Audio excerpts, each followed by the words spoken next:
Hi, and welcome to the webinar.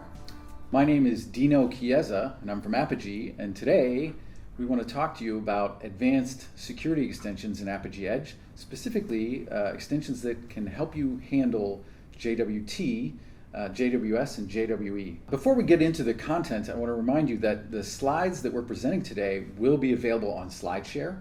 As with all the other webinars that Apigee does, the slides will be there. And also you can get a replay of the video on YouTube. That usually takes about 1 week before the replays are available. If you'd like to, we're going to take questions at the end of the webinar, but if you'd like to continue the conversation, you can use the Apigee community website that's shown here on the slide to do that. And just before we get into the technical content, I'd like to introduce myself. My name's Dino Chiesa, and I work for Apigee. I've been with Apigee for about 3.5 years, doing technical engagement with customers in the field. And with me, I have my colleague and friend, Vineet. And I'll let you introduce yourself. Sure. Hello, everybody. I'm Vineet Mehta. I've been with Apigee for about 2.5 years. I work directly with our customers, helping them implement Apigee solutions through helping them through their digital journey. Great. So Vineet and I have a common shared technical interest in JWT. We've both come across it in different customer accounts, and that's what we're going to be talking to you about today. So have a look at these brand names on this slide, and what do these companies have in common? Anything strike you as something that they would have in common, Vineet? Well, absolutely. They all use JWT. Yeah, exactly. In some form or other. So some big names there: Google, Azure Active Directory, Salesforce, Ping, PayPal, all are using JWT and OpenID Connect. It's that common thing that bonds those companies. And that's a new standard. It's somewhat new, JWT and OpenID Connect. You may not be familiar with all the technical details, but it's something that's new, and you're seeing more and more of your strategic vendors supporting that. So you're probably going to want to become more educated about JWT. Absolutely. So I want to just make some comments. Authentication and authorization is hard. In API systems, that continues to be the case. What you'll see is many systems do it poorly. For example, do you provide multi-factor authentication in your systems? If you provide an identity provider in your enterprise architecture, are you doing multi-factor authentication? JWT and OpenID Connect are designed to help solve that problem. OpenID Connect is a protocol that describes how people will log in and authenticate and how to standardize that. JWT describes the token that you get when you authenticate. Because these things are so important and they're able to help you with the authentication and authorization problem, we think that you all need to get smart on JWT now. So what are these things? JWE, JWT, JWS, they're all part of a different acronym, JWE, I guess you could call it, which is really JSON, object, signing, and encryption. But if you break it down, these things all pertain to how to represent either signed, encrypted content in JSON or a token with claims in JSON, and that token can be either signed or encrypted. So that's kind of the quick summary. So let's have a look at some of the use cases, and maybe you could walk through a basic diagram, Vineet, on how JWT might enable a couple of different scenarios. Absolutely, and the very first thing that comes to our mind is JWT provides federated identity. And what that exactly means is as we can see in the diagram, on the very left-hand side, we have a JWT provider. In this case, let's assume, we are generating JWT from an Apigee platform. So a client app requests a JWT token. A JWT token gets generated. And what we see on the right-hand side of the diagram is all external third-party platforms like Google, PayPal, Azure. And this token can be used and validated against all those different systems, provided there is a prearranged public-private key sharing So it does provide a federated identity. And Dino, why would JWT? Because one would assume that JWT was created by a certain platform, and it should only be within the scope of that platform. But in this case, we are seeing it can be used and validated against all external third parties. Yeah, for me, the key scenario, that federated identity, I'm using an external identity provider. That thing generates a token which asserts an identity with some claims about the party being identified. If the party being identified as a user, it'll be the user's name, the user's email address, perhaps an organization affiliation. None of this should be surprising if you're familiar with SAML assertions. Sure. So JWT in that respect is an equivalent, a JSON curly braces equivalent or analog to the SAML assertion. Once that thing is generated, it can be held and obtained and held by an application and then presented to different parties who can then honor, Sure. They can validate that token, that set of claims, and then honor a request made by the client based on the identity asserted in the token. Absolutely. So that's the federated identity scenario that seems so attractive. In that regard, companies don't need to become an identity provider. They don't need to ask people to identify themselves specifically to that company. They can use an externally asserted identity. Somebody from Azure, or somebody in Azure AD, or somebody in Google, somebody in Salesforce or PayPal. Lots of different options. Sure, and this, it's important to highlight 2 points for JWT here, is that it's self-contained, which means that, as you mentioned, it has claims, expiration, and all other information, unlike a traditional opaque token.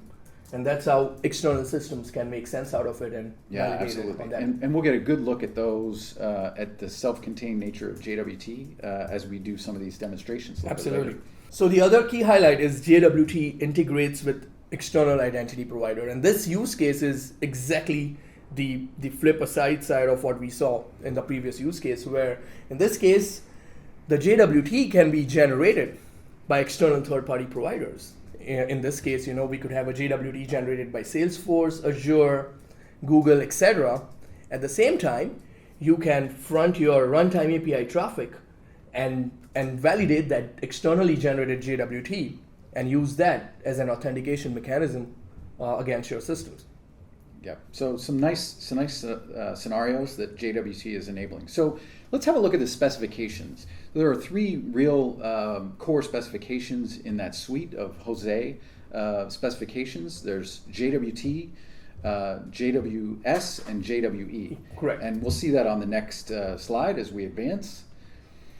3 RFCs, all of these are IETF RFCs, which means they are standards, and you'll see the numbers there. The thing that I want to focus on, the thing that we'll spend most of the next few minutes talking about in this webinar will be JWT. JWT is the token standard, which allows, which specifies how a signed and optionally signed and encrypted set of claims can be described and provided.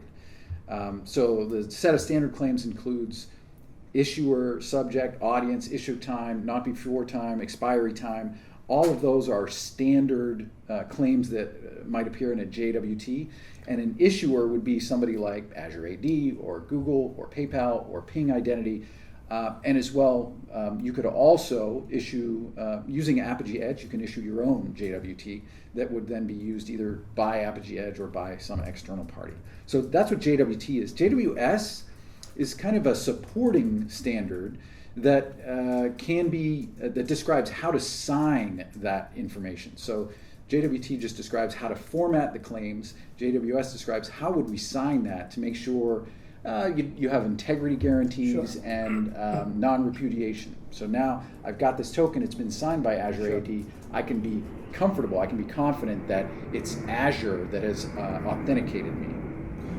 And then finally, JWE is the supporting specification that describes how to encrypt this data. And you might think, well, don't we already have encryption standards, but there are some specifics about how to describe just exactly what is being encrypted, what the key strength is, what key is being used, and so on. And we'll see that in the demonstrations a little bit later. One important point here, Dino, is, and I want to call it out, is apart from authentication, JWT is also used for information exchange. And that's where the encryption part comes handy. We have seen some of our clients using an encrypted form of JWT to exchange sensitive information, be it from their partner applications, be it from their internal applications. So I think that's where encryption would be extremely handy. Exactly. So only the holder of the private key if you're using public-private encryption, or the shared key if you're using shared key encryption, would be able to see the claims that are in there. So nice use cases made available with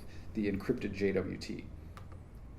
So as we talk about this, it might be beneficial, I'm thinking, Vineet, to show just what JWT might look like and how we might get one.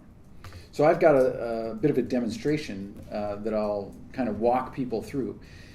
Right here, what you're seeing is a web page that shows how, that it helps build a login link for Azure Active Directory to do an OpenID Connect sign-in. So this OpenID Connect sign-in is just the flow for how a person might log into Azure Active Directory and prove their identity and thereby get a JWT back. This is just a little helper form that allows me to kick off the authentication. So the way the OpenID Connect work, there's a state and a nonce field, and right now I'm not going to be using those, so I can put in anything I like. But what I want to get out, and this is part of the OpenID Connect spec, is I want to get an ID token, and I can specify the scopes that should be included in the ID token. So I've specified this out, and this form just helps me build this link. And once I launch this link, we should see a login screen. So you're never going to use that experience that I just showed you in a real application. Instead, what you're going to do in your application is embed that link that would kick off an Azure AD sign-in process. And this is what I see when I kick that off. And what it's saying is Custom App 2, which is something that I registered with Azure AD, wants to authenticate me. So I'm just going to go in and use my standard Microsoft identity. And as I type that in, it's going to redirect me to the Microsoft login screen, which you'll see. And I have to actually type in my real password. And I happen to have set up multi-factor authentication on this account. So what Microsoft is saying is, we'll authenticate you if you key in the code on your authenticator app that's running on your phone. So I'm going to need to bring that up, and I've got that running. It is, this is what's running. Oops, just changed. So this is now, Microsoft has authenticated me. And what you're seeing now, Vineet, is a large set of characters, which is actually a JWT token. This is what a token would look like. This is and I've put a little bit of logic in here. This is the header of the token. Sure. This is the body, and then the final part is the signature information. And if we take this and drop it, let's say cut and paste this, we can drop it into a debugger provided by this website, JWT.io. And what that'll do is that'll crack open that JWT. It basically just base 64 decodes it. Sure. And these, as you'll see, are the claims that are included in that token provided by Azure AD. So this is just a view. This isn't a demonstration of Apigee Edge. It's really just an introduction to JWT and how you get it and what is contained in there. So we've got the issued at time, we've got the not before time, the expiry time.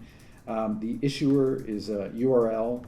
And then some claims about the holder of this token, that's me, that's my email address, my name, and how I was authenticated, and so on. So that's just a quick view of what JWT is. And it's a quick view of self-contained part of JWT, where we exactly a validator gets all the information about the token, and then can make decision whether they want to approve this token as a valid, or they want to mark it as invalid. And Absolutely. the other part, Dino, is about JWT is the compact nature of JWT compared to you brought this point about SAML. JWT is extremely compact in that sense. I just happened to do a direct comparison between an encoded SAML token and an encoded JWT, and JWT was like way compact. Yep. And really easy to manipulate with a bunch of different libraries. All right, so that's the end of the sort of show and tell on what JWT is, and I'm going to yield back to you, Vineet, so you'll take over the rest of the slides here. So I do want to make a comment that having seen JWT, we talked about some of the scenarios that are enabled. Apigee Edge includes standard policies for a number of different security tasks, like generating or verifying OAuth tokens, whether you're talking about 1.0A or 2.0. And you can also generate and verify SAML tokens, but there's not a policy for generating or verifying, not standard policies for generating or verifying JWT. So what can we do about that? Well, we've got this really nice capability inside Apigee Edge that we call code and configure. So there's a bunch of things that you can do that are standard out of the box, and you just configure Apigee Edge to do. But for the things that are kind of outside the scope of that, you can use coding and customize Apigee Edge to do specific things. So for this demonstration, for the JWT work that we're doing, we're using Java callouts. What's a Java callout? It's really just custom Java code that any developer could embed into their Apigee Edge instance that does custom things. And what we did was we wrote a Java callout that parses JWT and validates JWT. So Java callout's really pretty simple to implement. One interface, one method, a couple of parameters. You can read policy configuration, and you can read and write context variables. That's kind of the general statement about Java callouts. And we'll give you some links to the documentation there. But the one that we specifically built was, as we'll see in this next slide, is the Java callouts that perform parsing and verification of JWT. And we chose Java, to implement this. But if you go to JWT.io, there are libraries in about every technology. You could implement this in Node.js. You could do it in Python, JavaScript, etc. Yeah. So the reason, and I've actually done JWT parsing in both JavaScript using some common libraries and also in Java. And what I found was the performance, particularly with public-private key encryption, was much better in Java, running in the context of Apigee Edge. Absolutely. So that's the view of Java callout for JWT parse and verification. But I would like, if I can, to show some of the source code that we're using to actually do the parsing and verification. So I'll just bring up a text editor very quickly, and I want to highlight. This is just standard Java code. We're importing the Jose library from Nimbus that helps us parse and validate the JWT. And there's a bunch of different classes, really pretty easy to use. And I'll step you through the code. There's the one method that I need to provide as a callout author. It's called execute. These are the inputs. And really, I'm just walking through a very kind of stepwise process to get this JWT. First, I'm going to read it. I'm going to read that JWT from the message context inside Apigee Edge. Do some diagnostic steps there. Check that the provided algorithm in the JWT matches what the server runtime requires. Algorithms are things like RSA and the bit strength, or HMAC and the bit strength. So as a validator, as a party that's validating a JWT, you're going to want to insist it needs to be this bit strength and this algorithm. So that's something you want to verify. Set up the signature verifier and actually verify the signatures so that we can guarantee that the provider of the JWT is somebody we trust. Right. So we're going to see that it's been signed properly and the signature is valid. And then, furthermore, this policy can then retrieve claims within that JWT and authorize or determine the validity of the JWT depending on the basis of those claims. So, for example, if you wanted to have a very restrictive policy, you could say, well, I'm only going to pass this if the first name is Dino and the last name is Chiesa. In that prior JWT, we saw that worked. Obviously, that's not going to work in a scalable environment. You're going to want to verify things like group affiliation and the issuer. So in here, you want to, this is just a generic way to verify all those claims. We'll do some more diagnostic things, and then there can be some checking on the time. For example, when the thing was issued, when it expires, and whether the not before time is valid. So all that's just kind of standard stuff. You'll see nothing really exotic in this Java code. Finally, the JWT can include custom claims, and so I've got a section of code that checks any custom claims that you wanted to authorize or check inside that policy configuration. And custom claims are extremely handy when we want to pass custom information. Like we mentioned, it's often also used as a basis of passing information from external systems or say from partner applications. So you could have those custom claims and include those sensitive information. Absolutely. And what you'll see is when we get back to the slides, maybe you could go back to that, just flip back to that slide. This shows on the right-hand side here in this slide, it shows some of the configuration, and you'll see in there, there's a spot for the configuration of this policy where you can specify the algorithm that's to be used that must be present in the JWT, the subject, the issuer, the audience, all of that are things that you can require to be present in the JWT in order for it to be treated as valid. And then I put this additional one, a custom claim, which I labeled shoe size.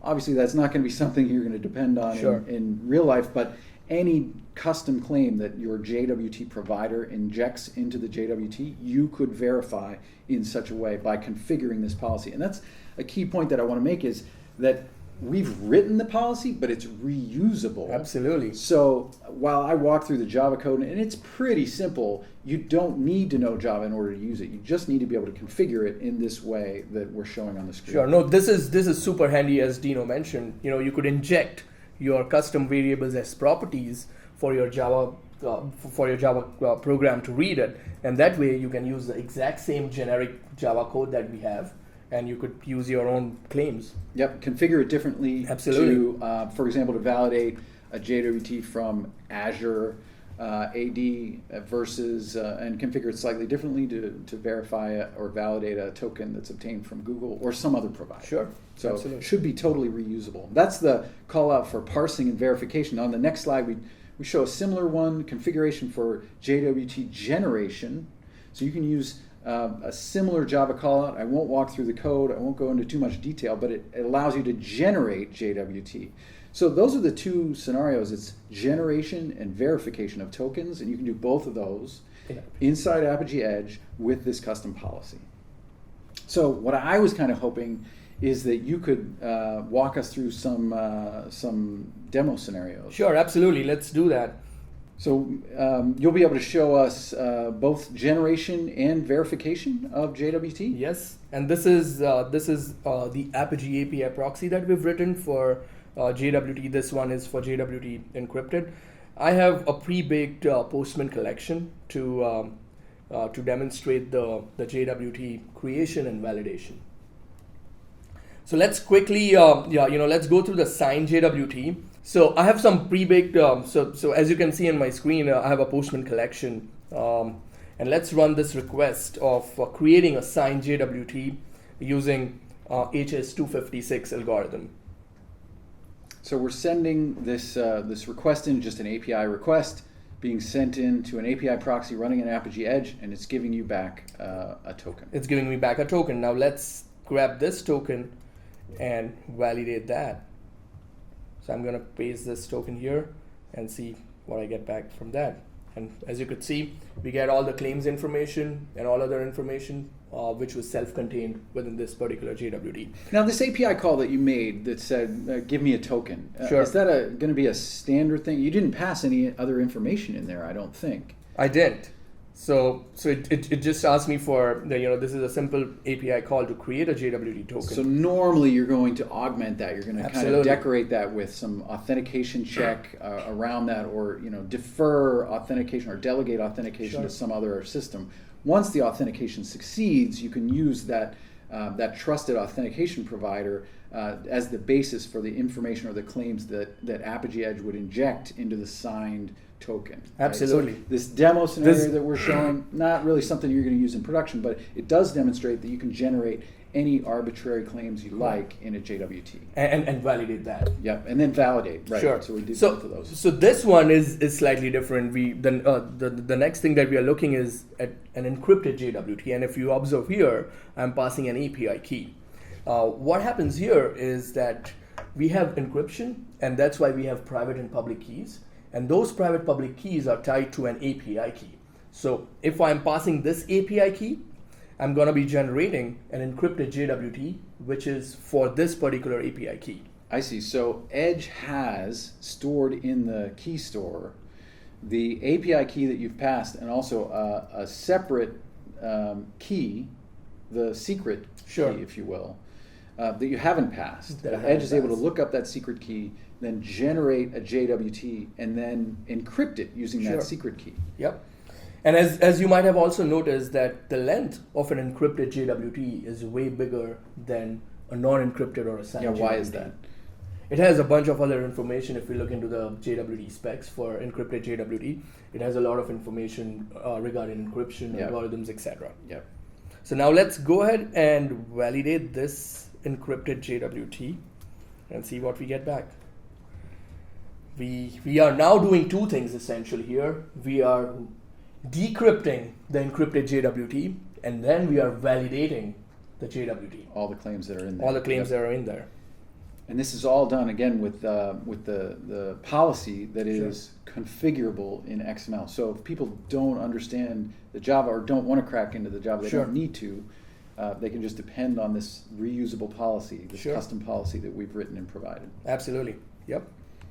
Yeah. So some interesting claims in there, and these again are claims that are extensible. Is it possible for me as an API provider, if I wanted to generate an encrypted JWT in Apigee Edge, could I include any claims I like into that JWT? You absolutely could, and that's why these are all the reserved claims.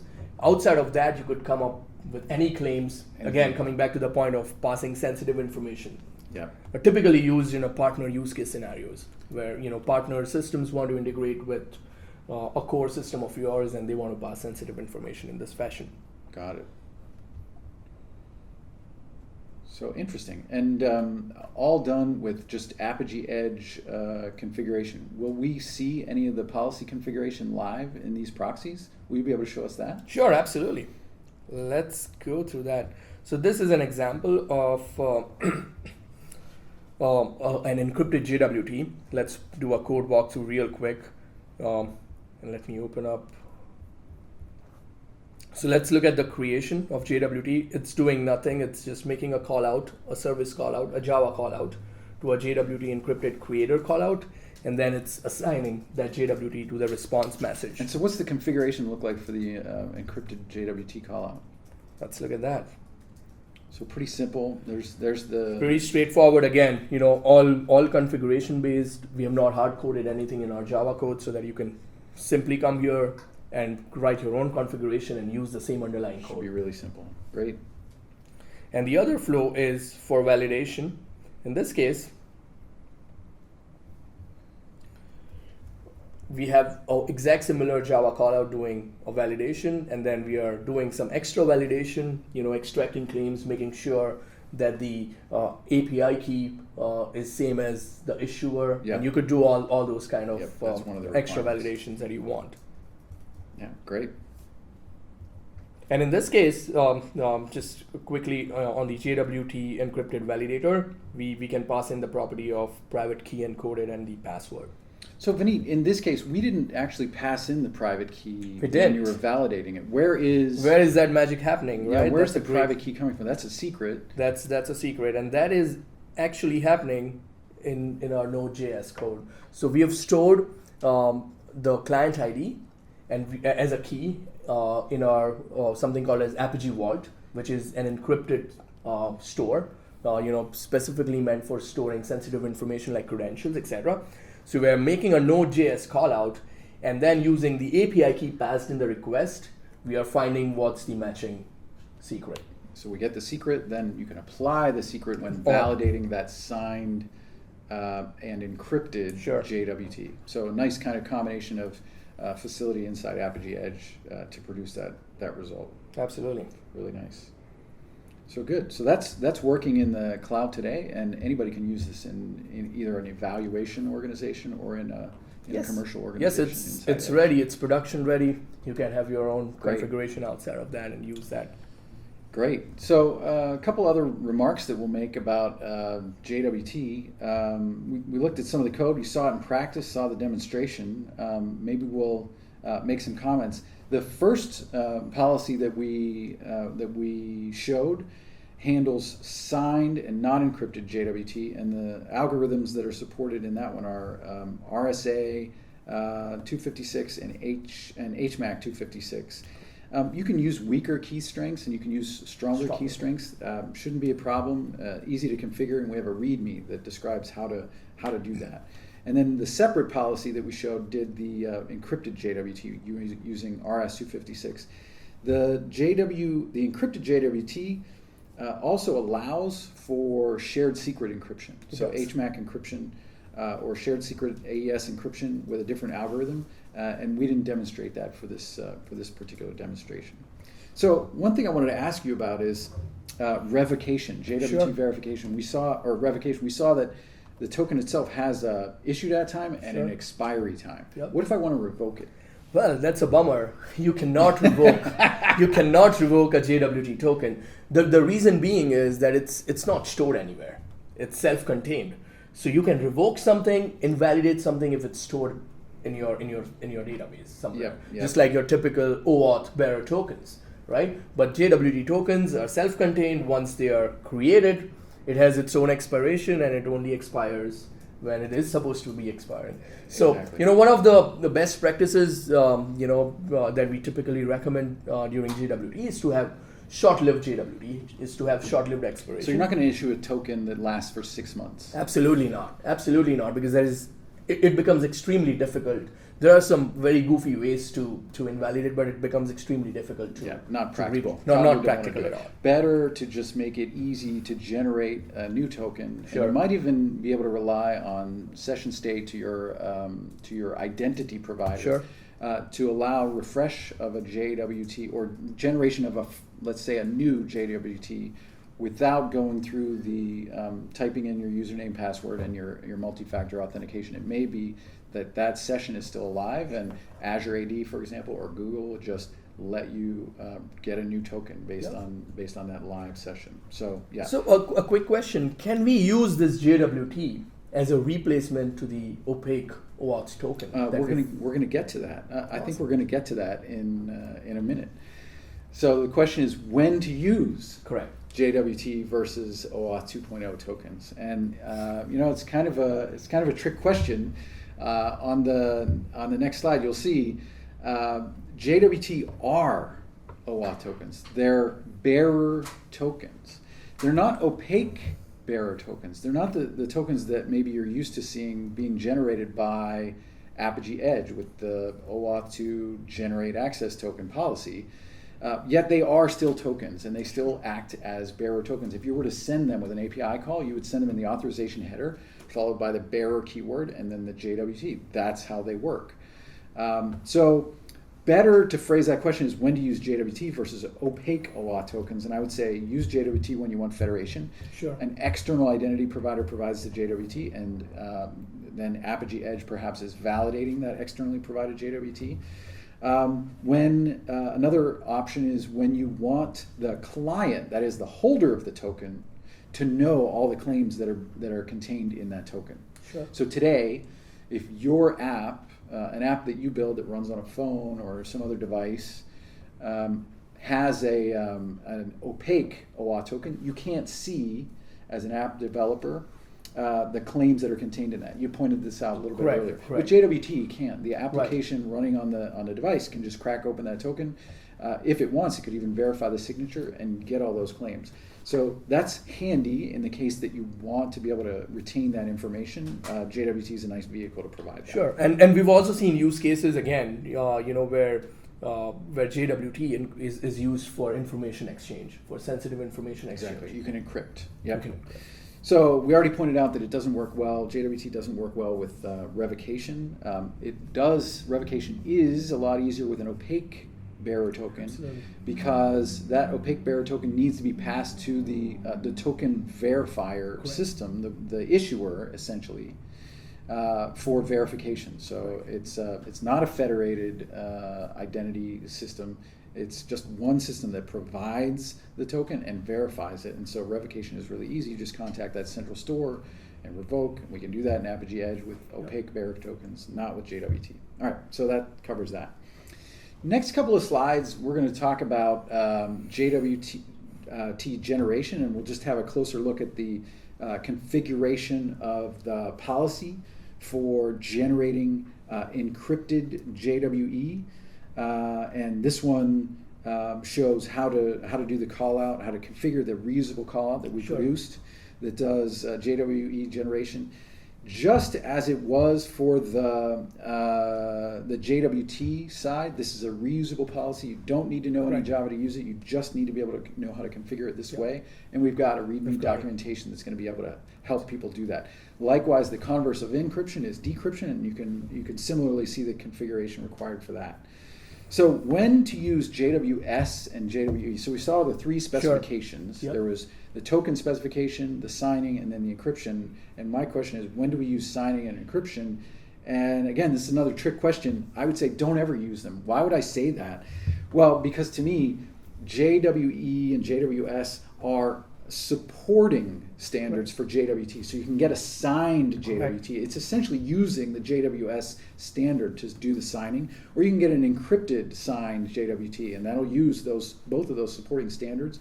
But you don't necessarily need to use JWS and JWE at that level. They're kind of lower level. That's the way I view it anyway. Lower level specs or standards. Those specs, Dino, are specifically meant to deal with the security issues that one might find with a very open standard. And encryption and signing is just dealing with those security aspects of a token. Yeah. So build a token, use signing or encryption as appropriate, but you don't need to go to the lower level JWS or JWE. That's just my opinion.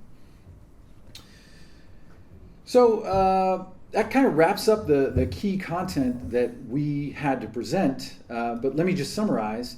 What did we learn? I think a key point, our opinion, is that you need to handle JWT. You need to get smart on JWT, and you need to be able to understand what it is, when to use it, how to use it, and you need to gain that capability to use it. Which, as we saw, you can use JWT, JWS, and JWE in Apigee Edge today with custom policies that we provided right out of the box. There's no coding needed. You can just get started using that right now. And they complement the existing policies that are in Apigee Edge today. So that to me is the summary. So thanks everyone for your time. Thanks for coming and attending. Glad that we were able to spend some time with you.